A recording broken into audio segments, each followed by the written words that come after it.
분야들은 좀 생길 것 같다는 생각이. 생각해보면 네. 비싼 핸드폰을 사면 더 많은 기능을 요구하잖아요. 핸드폰에 왜 이것도 없어 저것도 없어. 어떤 기능? 더 예를 들면 뭐 와이파이 2개씩 잡는 거 있잖아요. 아, 속도가 빨라지고 근데 후진 뭐 빨라지고 속도가 왜 느리냐고 이런 불편을 하기 마련인데 네. 그런 식으로 뭐 가격이 올라가면 쳤을 때 퀄리티가 더 그 올라가야 여성한테 더 많은 걸 요구하고 더 비인간적인 요구들을 할 수 있다라고 내가 더 비싼 돈도 샀으니까 라고 생각할 수 있지 않을까요? 그럼 이렇게 쭉 갈리겠네요. 이제 그 시장이 쭉 양극화되겠네요. 더 저렴한 시장이 또 생길 수도 있는 시장 거고. 생길 가능성이 더 높아 보이는데 제가 봤을 때. 근데 이미 이렇게 갈려져 있는 걸로 알고 있거든요. 이미 갈려져 있고. 그렇죠, 그렇죠. 여기 있는 집결지 업소, 그 다음에 뭐 안마방, OP, 뭐 그 다음에 또 다른 뭐 그런 것도 있잖아요. 여러 이사 가지, 예. 성매매 업소 이런 데들 또 있잖아요. 그리고 그 다음에 최근에 그거 되게 이슈가 됐던 그 바카스 그쵸. 할머니 이런 분들. 그래서 이미 시장은 이렇게 분절이 돼 이미 지금 있는 것 아주 같고. 지금 데이터베이스적으로 그래서 이 잘 지금 금액을 되고 있는 사실은 뭐 높고 낮고는 그렇게 지금 중요한 이슈는 아니지 않습니까? 돈이 어마어마하게 지금 돌고 있는 곳이 어떻게 보면 이 성매매 산업이라고 보시면 될 것 같아요. 근데 저는 진짜 한편으로는 이 방송을 보고 이 업에 관심이 없던 사람도 저거 진짜 돈이 벌리겠는데? 이렇게 생각하고 할 수 있는 나라인 실제로 것 지금 같아요. 탐정- 제가 봤을 때는. 여기 탐정 잡혀 들어갔잖아요. 그런데도 지금 탐정은 계속 있다고 하더라고요. 탐정이 그대로 예, 있대. 또 다른 마음만 사람. 먹으면, 예. 그러니까 그 사람을 잡는다고 해서 꼭 그게 이렇게 단절된다기보다는 그 자리를 또 채워줄 사람들이 계속 나타나더라. 그렇게 보시면 될 것 같아요. 근데 여기서 중요하게 좀 문제제기 됐던 게 이 포털 사이트, 그러니까 이 업소를 소개하는 것도 모자라서 예를 들면 뭐 도매상도 연결이 돼 있고 법률 상담돼 있고 불법 영상, 뭐 후기 이런 게 총망라돼 있는 이 사이트의 문제를 좀 제기를 했는데 이 정도 시스템이면 네, 저 웬만한 기업이나 마찬가지일 건데 그렇죠. 광고비만 예. 아까 1년이면 85억 6억, 예. 뭐 이렇게 나왔으니까. 근데 결국은 일반인들이 접근하기 좋은 이유는 이런 포털이 잘 돼 있기 때문인 그렇겠죠. 건데 이거를 잡지 뭐 지금 제도적으로 안 된다는 얘기를 하잖아요. 그러니까 아까 중간에 이 신변종 업소 관련해서 남자분이 나와서 약간 전문가분 설명한 분이 예전에 산림에서 그분 강연을 한번 그때 혹시 가셨던 분 안 계세요? 광우쌤 계셨죠? 그분이 또 방송에 나오시더라고요. 그렇구나. 그분은 이쪽 관련해서 이제 논문도 쓰시고 하는 완전 연구자분이신데 그분 되게 독특하대요. 자기 친구 중에 조폭이 많아가지고 그쪽 업계에 대해서 빠삭하게 알고 계시더라고요. 그분이 방송에도 얘기했지만 계속 하는 얘기가 이 업계는 계속 온라인이든 뭐든 새로운 수단을 통해서 계속 발전하고 하고 있는데 제도는 너무 못 따라갈 수준은 아니고 따라갈 생각도 안 하고 있다고 얘기를 하더라고요. 그래서 그것도 참 문제가 아닌가. 엄두를 못 내는 느낌? 그러니까 엄청 실타래가 많이 꼬여져 있는 곳인데 이걸 어디서부터 풀어나가야 될지 모르겠다는 느낌이 들어요. 제도권을 그 자체를 보면 이거를 잡자니 또 이게 또 걸리는 거고 뭐 정보통신 관련된 법안을 보려고 하면은 또 다른 것들이 또 걸리는 거고 그걸 또 교묘교묘 잘 빠져나가는 수순인 것 같고 그런 거 그거 같아요. 아까 보니까는 그거 광고랑 뭐 업계에 있는데 막 몰카 이런 것까지 다 연결돼. 이거 아마 제대로 파내면 웹하드랑 다 걸릴 것 같아. 그러니까 다 걸려. 다 그냥 쌍끌이. 웹하드 쪽이고 토렌토 쪽으로 만약에 넘어가면 쌍끌이. 뭐 야동 다 보시니까 야동 보시니까 대답을 안 하세요. 제가 알아서. 네네. 근데 뭐 야동이라고 얘기할 때 뭐 이것도 여러 가지 논란과 토론의 대상이 될 수 있겠지만 요즘에 이제 얘기 나오고 있는 불법 촬영물 있잖아요.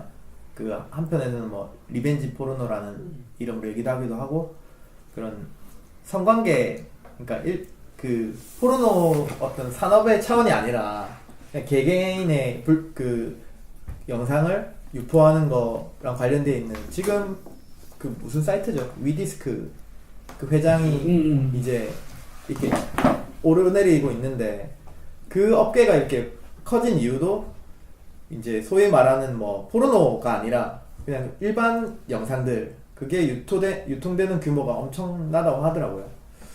그래서 그런 부분도 있는 것 같은데 어쨌든 막 그런 위디스크가 그런 소스를 어디서 가져왔을지 생각하면 이거랑 좀 같이 연결을 해서 좀 만들었어야 되는데 아마 거의 한 80, 90% 거기서 나온 거 그냥 거기서 나온 거가 맞잖아요. 네. 그런 거예요.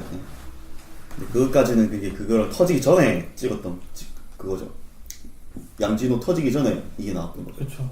그러니까 방송 네, 그랬죠. 이게 또 내가 다운을 받으면서 동시에 배포도 돼버리니까 이게 아무 생각 없으면은 이게 근데 그 위디스크 같은 경우는 그 시스템이 약간 이 토렌트 같은 거랑 좀 달라가지고 예. 여기는 헤비 업로더가 있고 그 사람들은 이제 그걸로 돈을 버는 사람들이 그렇죠. 있고 다운이 이제 위디스크에 돈을 지불하고 다운받는 이런 구조라 가지고 그래서 안 그래도 이제 저희가 다다음 모임 뭐 얘기를 하다 보면 하려고 했는데 이제 이 추정 60분에서 다룬 거 말고 그 불법 촬영물을 그것이 알고 싶다 해서 다룬 또 영상이 있더라고요. 최근 한 몇 달 전에 방송된 것 같은데 그런 것도 보고 얘기 나눌만 하지 않나? 라는 생각이 들었는데 뭐 일단은 저희가 오늘 그 한 9시 남짓 이렇게 진행하는 걸로 얘기를 드리긴 했었거든요. 그래서 어쨌든 좀 더 얘기를 해보고 이제 나중에 다음 모임이나 몇 가지 또 얘기하고 마치는 걸로 그렇게 하시죠. 혹시 뭐 근데 네. 그런 생각이 드는 게 어떤 정부나 경찰에서 손을 못 대는 게 어떤 그런 정서가 있는 것 같아요. 그래서 이거 잡기 시작하면 안 걸릴 일로 누가 있냐. 그래서 약간 뭐 너나 알 거 없이 약간 덮고 넘어가려고 하는 그런 정서들이 좀 있지 않나 생각이 들고, 근데 진짜 이 문제를 해결하려는 의지가 있으면 또 400만 명이 실제 숫자라고 쳐도 400만 명 다 감옥에 쳐넣을 각오를 하고서라도 또 사건을 처리하고 법률을 제정하고 해야 좀 문제가 진척이 있지 않을까? 뭐 400만 명이라고 다 잡아넣으면 뭐 나라 어떻게 되냐 이런 식의 의문부터 시작하면 저 문제 뭐 400만 명이 1000만 명이 될 거고 그럼 온 국민이 다 한 번씩 하면 뭐 그러면 1000만면은 좋은 건가? 뭐 그런 의문들을 던져봐야 하지 않을까 생각이 좀 들었어요. 그러면서 같이 드는 걱정이 이제 400만 명을 다 집어넣는다 하면서 거기에 관련된 가족들이라든지 혹은 직장 동료라든지 아니면 학교 친구라든지 이런 것들이 그런 것들 다 엮여져 있는 사람들도 어떻게 보면은 예. 근데 그 어떻게 될까? 데이터만으로는 뭐 잡아넣을 수 그런 거죠? 분명히 없을 네, 거고 네. 아마 이제 그 기록을 다루기보다도 사실은 지금 사실 경찰 단속이 무슨 되게 성과주의 이런 것도 있더라고요. 보니까 뭐 위에서 잡아라 이러면은 실적 치여기식으로 근데 그 수사 과정에서 굉장히 잘못된 일들도 일어나더라고요. 그러니까 그 성매매를 뭐 이제 약간 잠복 수사하는 식으로 해서 그 여성분이 도망치다가 이렇게 떨어져 죽는 사건들도 꽤 있었고 그런 문제들도 여러 가지 있는데 어쨌든 정부에서 이게 예를 들어서 수요를 차단한다 라는 기조를 가지고 하면은 사실은 이 나라 경찰들이 아무리 그 전에 무슨 영업하고 하던 사람들이라도 분명히 성과를 내기 위해서 많은 거를 하긴 할 거거든요. 그렇다. 근데 그런 거조차 사실은 안 하고 있는 상황이라는 게 있는 것 같고 그래서 좀 저는 사실 방송이 되게 반가웠던 게 이런 거를 포커스를 두고 하는 방송을 저는 방송으로 본 적은 그동안 없었던 것 같거든요. 그냥 뭐 모임 때 얘기를 하거나 했지만 뭐 데이터가 어떻고 딱 성매매에 좀 초점을 두고 방송을 했는데 그 제가 무슨 그런 이 포털 말고 그 커뮤니티 사이트 이런 거 이용하는 데가 있거든요. 뭐 큰 사이트들 있잖아요. 뭐 SLR 클럽이라든가. 그래서 거기에 보통 무슨 방송 딱 나오면 되게 글이 많이 있는데 별로 없더라고요. 이 주제에 대해서는. 그래서 그것도 좀 재밌었던 것 같고 뭐 그렇습니다. 그래서 계속 방송이 좀 됐으면 좋겠어요. 저는 이런 주제를 좀 다뤄주고 그래서 예전에 그 잠깐 얘기 나눌 때는 뭐 권력자들의 뭐 그 뭐라 그러죠? 상납 뭐 이런 문제 뉴스에서 좀 다뤄주고 이런 일상적인 뭐 성산업을 건드린 경우는 진짜 별로 없었던 것 같거든요. 그리고 조금 보면서 아쉬웠던 게 아까 노르딩몰을 얘기했는데 그냥 좋다 약간 이런 식으로만 해서 좀 아쉬웠고 그리고 또 쟁점이 하나 더 있잖아요. 그거 터지기 전에 노르딩 모델 나오기 전 엠네스티에서 이제 성매매 비범죄와 인재 이런 것도 좀 그 맥락이랑 안 맞는 것 같아서 일부러 커팅한 것 같은데 PD분께서 그런 쟁점도 한번 계속 생각을 해봐야 될까요? 근데 뭐 아무리 생각해봐도 저는 노르딕목을 맞다고, 일단 한국에서는 맞다고, 다른 나라는 모르겠는데 다른 나라 스웨덴이나 뭐 캐나다 뭐 자유화 하시든 뭐 병제화, 영국, 심지어 이거는 꽤나 좀 많이 갈리는 상황이라서 코빅 같이 좌파 같은 사람들도 막 이건 범죄화해야 된다고, 비범죄화 찬성한다 이랬거든요. 좀 첨예하게 갈리는 분야긴 한데 일단 뭐 한국 같은 경우에는 노르딕이 맞다고 생각. 왜 그러냐면은 사실 자발적으로 한다고 뭐 사고 파는 거는 나도 막을 수가 없어요, 논리상으로. 한데 여기서 나왔듯이, 그러니까 살짝씩 나왔던 이제 여성 인권 도용이라든지 사진 도용하고 막 이런 것들, 그 문제도 있었죠. 사진 도용하고 이런 것들, 뭐 이런 표현 물론 안 돼. 부수적 어떤 피해가 있으면 부수적 피해 같은 것들이 부수적 피해가 아닌 상황인 거죠. 이 상황 같은 경우는 오히려 그냥 그 권력 내, 그러니까는 뭐 성매매 과정에서 발생하는 권력 문제도 그런 피해도 있을 수도 있지만 오히려 그 유통이나 산업화되면서 발생하는 그런 부수적 피해들이 훨씬 크다고 보거든요. 이쪽 그런 것들, 뭐 다 인신매매 같은 것도 항상 성매매는 인신매매랑 떨어질 수 없는 그런 거고, 그리고 이제 또 이런 거 커지게 되면 또 항상 이제 못 사는 나라, 그러니까 좀 개발도상국에서 이제 이런 식으로 또 흘러 들어오는 루트도 만들어지는 거고, 훨씬 크지 않습니까? 그런 피해가. 근데 그런 부분을 좀 더 부각시켰으면은 이게 좀 더 설득력이 더 있었을 텐데, 그러니까 이거 사실 이것만 좀 적나라하게 보여준 것만으로도 조금 어떤 사람들은 충격이 될 수 있었을 텐데, 이 다큐가 조금 더 약간 이런 당하는 피해 부분을 너무 그냥 살짝씩만 다룬 느낌, 그런 느낌이라서. 영상 자체가 그냥 성수요자들을 보라고 만든 영상이다 보니까 마지막에도 그랬듯이 노르딕 제도를 위해서 너보다 지금 하지 말아야 되지 않겠니? 라고 무릎을 던지고 끝나는 영상이잖아요. 그래서 저런 걸로 봤을 때 뭐 나는 그래도 간다 하는 사람이 있을 수도 있고, 저게 번호가 저렇게 유출돼가지고 TV로 나오고 그럼 내 자료도 있겠구나 이렇게 생각하면서 안 하는 사람들도 있을 것이고, 주 요지는 그런 것 같아요. 아까 말했던 겁주는 것도 될 수도 있는 거고, 앞전에 나왔듯이 막 여성분들이 번호를 쳐서 그 자기 남자친구 혹은 남편의 기록을 보면서 뭐 파혼까지도 가야 될 정도의 그런 여성들이 받아들이는 충격들은 이거 굉장하다고 보거든요. 어쨌든 그 노르딕 모델을 마지막에 언급한 것 자체가 사실은 개개인이 이렇게 실천하세요라는 부분보다는 좀 이제 제도적인 어떤 접근이 또 필요하다는 이제 문제 제기인 것 같고, 사실 뭐 한두 명이 방송 보고 저거 진짜 잘못된 거고 난 아닌가 보다 이런 걸로 뭔가 바뀔 수 있는 시장 규모가 일단 아니고, 누구나 마음만 먹으면은 할 수 있는 것뿐만 아니라 그냥 영업을 그냥 창업을 할 수 있는 이런 산업으로 돼 있다라는 게 이 방송이 보여주는 것 같은데, 이런 게 좀 더 많이 다뤄지고 하다 보면은 더 첨예한 주제, 뭐 어떤 뭐 노르딕 모델 이 뭐 관해서도 좀 다뤄질 수 있을 것 같은데, 지금 그냥 노르딕 모델만 가지고 좀 더 다뤄주면 좋겠지만 그렇게 판단을 안 한 것 같아요. 그 충격 뮤직본에서. 근데 뭐 네. 소개하는 좀 어찌 보면 또 누구나 알 수 있는, 그러니까 당연히 그래 내가 안 가면 되니까 이런 거니까. 그리고 아까 뭐 뒤에 보면 일반 그 요즘에 저도 그런 거 많이 봤거든요. 그 그냥 인스타그램 같은데 개인 셀카 이런 거 올리잖아요. 그냥 그런 거를 갖다가 마치 그 업소 사람이냐 광고로 많이 사용을 한다 하더라고요. 그건 몰랐던 부분. 그래서 뭐 후기나 이런 것도 그렇고, 이게 결국은 그런 것들 이용하고 후기를 남기고 하는 분들이 뭐 그게 좀 분리가 될까, 어떻게 보면. 그래서 그런 부분도 있었던 것 같은데 어쨌든 그렇습니다. 일단 뭐 그렇고요.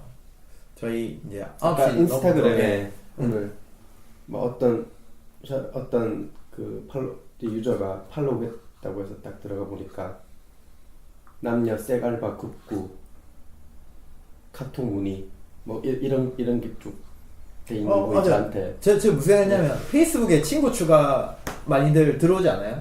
그런 거 딱 그 사진들이 나도 그런 거 많이 다 일반 그 다 인스타그램 일반인 분들이라 분들. 하더라고요. 그런 피해는 도대체 어떻게 할 것이며, 꼭 내가 지금 올리는 것 마냥, 이 사람이 올리는 것 마냥 그렇게 올리시니까. 여긴 2시간 타임 80만 보장 하룻밤 130만 보장. 이 여성들 대상으로 하죠. 그러니까 사모님 사모님 상대로 알바 끝나는 현금 결제. 이런 광고들도 사람이 오니까 하는 건가 그런 것도 좀 궁금하기도 하고. 그런 것도 있겠죠. 아, 그냥 아니, 돈만 쓰고 아무 효과 없으면 안 하겠죠. 네. 저 사람들 수요가 있으니까 그렇죠. 그런 거겠죠. 일단 단기간에 만약에 내려다가 등록금 내야 되는데 혹할 수는 있을 것 같아요. 그 상황. 여성분 입장에서는 혹할 수도 예. 있지 않나. 일단 뭐 어쨌든 저희가 영상을 오늘 이렇게 보고 뭐 얘기한 거는 처음이긴 했거든요. 그래서 좀 뭐 논의 주제가 정리가 되거나 하진 않았지만 뭐 그거는 어쩔 수 없는 부분이고, 그래서 저희가 이제 슬슬 마무리를 해야 될 다음번에 네. 우리가 책으로 가는 거죠.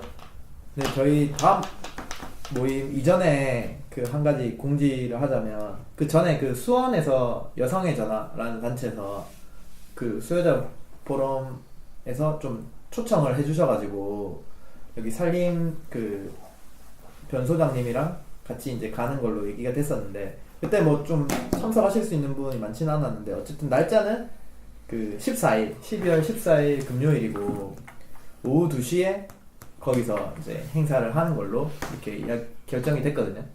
그래서 혹시 그때 같이, 저는 일단 갈 생각인데 같이 가실 수 있는 일정이 되거나 하시는 분들은 그 카톡방에 올려주시면, 왜냐면 그쪽에서는 좀 여러분이 와주셨으면 하긴 하던데 어쨌든 그렇습니다. 장소가 어떻게 돼요? 수원이죠, 수원. 아, 수원에 와요. 네. 수원. 만만치 않네요. 네. 저도 수원 안 가봤는데 어쨌든. 근데 가면 당일날 바로 돌아오는 건가요? 그렇죠. 네. 그날 행사하고. 아침부터 움직여야겠구나. 그렇고 2시부터면. 네. 가서 모임 성격이 뭐죠? 이게 그래서 저도 자세한 게 못 들었긴 했는데 는 어쨌든 수요자 포럼이 이런 그 성수요 문제에 접근하는 남성 모임이다 보니까 여기 사실 그 여성 단체잖아요. 그래서 어떤 이야기들 나누고 있는지 뭐 궁금해 하시는 것 같아요. 저희가 얼마 전에 책도 나오고 해놓으니까 초청을 해주신 것 같아서. 그 교통비 지원해 주는 건 없죠? 교통비 지원은 된다고 들었어요. 그러면 한번 가볼 만도 하네. 네, 그래서 그건 제가 소장님한테 다시 여쭤보긴 할 건데 시간 되시는 분들은, 근데 몇 명이나 다 지원이 될지 그건 모르겠어요. 그래서 한번 물어볼게요. 그리고 그 페미 패자 모임도 다시 공지를 한번 해주시면. 페미 예, 그거는 이제 다른 소그룹 이제 그 페미니즘 독서 모임하고 이제 조인트를 하는, 같이 모여가지고 이제 잡담을 하는 모임인데요. 그 11월 25일 날 일요일이죠. 11월 25일 일요일 오후 3시에 서면에 있는 여성사회교육원이라는 곳에서 하는 것으로 그렇게 잡혀 있습니다. 네, 요거는 뭐 수요자 포럼 공식 모임은 아니지만 그쪽에서 좀 같이 모임을 하고 싶어 하시니 시간 되시는 분들은 많이들 참여를 했으면 한다고 그때 얘기를 하셨던 것 같아요. 네.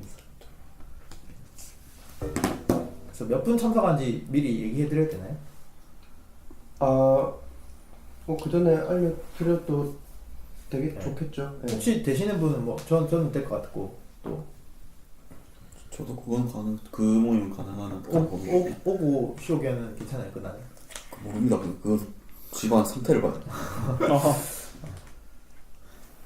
그 동생 안 나가면 그냥 있으라고. 그건 봐야 될 것 같고. 이거는 뭐 생각들을 해보시고 다시 한번 저희 카톡방이 있는데 종호 씨가 좀 초대를 초대해 주십시오. 해주시면. 네네네. 그리고 저희 다음 모임이 다다음 주 다다음 주. 네, 다다음 주 화요일 27일이죠. 27일. 그때 저희 읽고 오기로 한 책이 이 책이었거든요. 네. 그래서 저는 이제 서문까지는 읽었는데 혹시 좀 읽으셨어요? 사야 됩니다. 회비 나오는 거. 그래서 뭐 이제 한번 얘기해보고 싶은 거는 전체를 다 읽고 갈 것인지 아니면 절반 끊어갈 것인지 한번 얘기해보면 어떨까라는 생각도 했었는데 전체 다 읽을 근데 좀 아마 여러 가지 주제가 나오긴 할 것 같아서, 그러니까 뭐 읽는 것도 읽는 거지만 이야기를 다 뭐 나누기 여러 가지 주제이지 않을까라는 생각이 들어서 어떻게 하는 게 좋을까요? 뭐 목차 보면 어때요? 좀 네. 분리가 돼요? 목차 어때요? 한번 읊어드릴게요. 네. 분리하면 좀 더 지금 자세히 이야기 나눌 수 있는 거니까. 파트는 총 5개 파트가 있는데요. 챕터 1은 문제적 남자, 그리고 파트 2는 진짜 남자를 찾아서, 그 다음에 한국 남자의 우울한 기원, 그 다음에 변화와 몰락, 핑크색 옷을 입은 남자들, 억울한 남자들, 이렇게 구성이 되어 있는데 뭔가 나누기는 좀 애매한가? 목차만 들어서는 예. 가늠이 잘 안 가정이 되는. 좀 잘 안 되는. 맞죠? 그래서 직접 책을 좀 넘겨봐야지 알겠는데. 맞죠? 그럼 양쪽으로 몇 페이지? 두 장을 먼저 다루고 뒤에 3장을 다루는 이게 거 어때요? 280. 전체 280쪽 분량인데요. 반을 나누면 딱 3장까지가 절반이겠네요. 140, 서문에도 3장까지 하고 그렇죠. 3장까지. 4.5 4, 5, 그 다음에 결론. 반은 없는 그러면 나눠서 오케이. 나눠서 네, 하는 나눠서 게 하기로 좋을 것 했죠. 같은데요. 그러면 저희 챕터 3 한국 남자의 우울한 기원까지 읽어 오는 걸로 그렇게 하면 좋을 것 같고, 혹시 뭐 소평을 쓰고 싶은 분은 써 보셔도 좋고, 아니면 그래도 약간 논의 주제를 조금 읽으면서 정리를 해와도 좋을 것 같아요. 그러니까 막 여기 갔다 저기 갔다 하다 보면은 네. 그렇고, 그 다음에 그 다음번 모임까지는 어떨지 모르겠지만, 저는 뭐 이번에 아니더라도 한번 제안 드리고 싶은 건 아까 얘기했던 그 불법 촬영물 다룬 그것이 알고 싶다 방송, 그거를 한번 보는 것도 괜찮지 않을까. 저 오늘 뭐 한 50분 분량 같이 보는 것도 나쁘지 않더라고요. 또 좋은데. 괜찮죠? 네. 네. 어떻게들 보십니까? 네, 그 정도 분량은 딱 부담 없이. 괜찮아요. 네, 그것이 알고 싶다는 얘기하기 데나 좋은 분량은 것 같아요. 비슷하기 네. 때문에 일단 1시간 보고 1시간 토론하는 게 네. 참 좋은 것 같아요. 그렇죠. 저희가 예전에는 막 10시 넘길 때도 있고 이랬는데 네. 아무래도 컴팩트하게 또 하는 게 낫지 않... 영상에서도 설명해주는 부분도 많았었고, 음. 네, 그러다 보니까. 네. 그래서 또 오늘 좀 새로 오셨는데 같이 보기 또 좋았던 것 같아요. 네. 네. 내용 자체도. 그러면 네. 다시 그러면 일단 그 다음번 모임을 그걸 한번 준비해 볼까요? 아니면 또 다른 거 제안 혹시 하실 분 있으면. 지금 당장 그 얘기가 나올 것 같진 않고 카톡에 올리거나 아니면 네네. 그러면 다음번 모임 때 네, 다시 한번 네. 언급해서 그때 결정하는 걸로 네. 하시죠. 네. 일단 좀 많이 세이빙이 돼 있는 상태니까 네네. 갈게 좀 나. 책도 있고, 네. 뭐 영상도 있고 이러니까. 네. 책 끊어가면 너무 길어지나? 아니 근데 끊는 게 나을 것 같아. 맞죠? 네. 이게 다 네. 보는 게 한꺼번에 하게 되면 못 다루는 부분들 중에 좀 디테일한 부분도 좀 재미나게 얘기할 것도 많을 것 같아서 끊어가시는 게 좋을 것 같아요. 또 이번에 오셔가지고 굉장히 적극적인 또 스타일이셔가지고 열띤 얘기가 되는 것 같아요. 그러면 이건 오늘 방송이 될까요, 이걸로? 네, 뭐 뭐든 편집. 올려야죠. 저는 편집할 거죠. 좀 더 이제 깊었으면 바람이 있는데 사실 음. 영상 보고 나면 생각이 이렇게 더 들어가지 못하는. 영상 자체가 깊은 못해요. 영상이에요. 왜냐면은 영상에서 이미 다루고 뭐, 그 이후에 나눌 얘기들은 이미 다른 사람들이 하고 있는 뭐 제도적으로나 여성학과 선생님이나 그래서 뭐 내가 이제 그거를 거들 만한 그 실력은 안 되고. 왜 그렇게 생각하시죠? 왜냐면은 뭐 모델 문제에 있어서 어떤 부분들을 말하는 거예요. 노르딕 모델 난 노르딕 모델 하면은 성매매를 제로로 만들지 않은 건지 그것도 잘 모르고 있는 상태니까. 그 약간 이런 영상이 공부거리를 또 주는 것 같아요. 좀 잘 모르는 부분들이 분명히 그냥 너무 큼직하게 다가오니까 세세한 부분을 얘기하기는 참 좋은 영상인 것 같아요. 예. 어쨌든 그러면 또 다음번에 좀 디테일한 부분, 부족한 부분을 또 책으로 한번 메꾼다거나 그렇게 한번 이 영상 보면서 반대되는 의견 분들도 참 많을 것 같다라는 생각은 들어요. 많겠죠. 네. 진짜 반대되는 의견들은 진짜 많을 것 이제 같아요. 저런 얘기를 접하지 않은 상태는 기본값이 사실은 우리 사회에서는 뭐 그게 뭐 어때서 이거였잖아요. 네. 특히 남자 저 같은 경우도 뭐 문제의식을 사실 못 느끼고 20대까지는 있었기 때문에 그랬던 것 같아요. 여성들도 아마 몰랐던 부분도 있을 거고 이제 좀 나이가 먹어가면서도 지레짐작했지만 이게 지레짐작한 거랑 이제 봤을 때랑 충격이 다른 거예요. 저는 왜 이런 게 부정적이게 보는 이유가 뭐냐면 서로가 보는 그런 남성 가치관이라든지 여성 가치관이라든지 이런 것들이 이런 걸로 인해서 변질되는 게 저는 참 싫어요. 예. 그러니까 하면서 여성분들도 남성을 바라보는 시선, 아까 같은 그런 탐정으로 인한 의심들 뭐 그런 것도 있을 반면 남성 입장에서도 여성을 바라보는 시선이 서로가 이런 걸로 인해서 좀 뭐라 해야 되나 오염된다는 것 자체가 좀 안 좋지 않을까. 아, 무관한 사람들이 영향을 그렇죠. 받는다는 거예요. 그렇게 생각하실 수도 요즘 또 이런 기사라든지 워낙 자극적인 것들이 많아서 네. 최종 60분 요것만 봐도 되게 자극적이거든요. 사실은 큼직큼직하게 다뤄지는 것들이 아주 자극적으로 이렇게 설명이 되다 보니까 예. 그러지 않을 것 같은 사람들도 이걸 보면서 내 주변에 있는 사람도 혹시 뭐 이렇게 해서 올바르지 않은 이성관이 생길 것 같아서 그게 조금 저는 걱정이- 오히려 그게 약간 합리적인 방향이라고 저는 생각을 하는데 네. 왜냐면은 사실은 현실을 몰랐던 부분이 많이 있는 거고 현실을 봐야 되지 않나. 그리고 또 그게 사회적인 부분에 대한 판단이랑 또 개인에 대한 부분은 또 구분할 수 있잖아요. 또 누구나. 그래서 어쨌든 저는 많은 사람이 좀 일단 어떻게 굴러가고 있는지를 아는 게 저는 좋다고 보는 쪽인데 네, 그렇습니다. 그러면 마칠까요? 정도로 정리하시면 예. 그래서 그 수원에 혹시 가실 수 있는 분들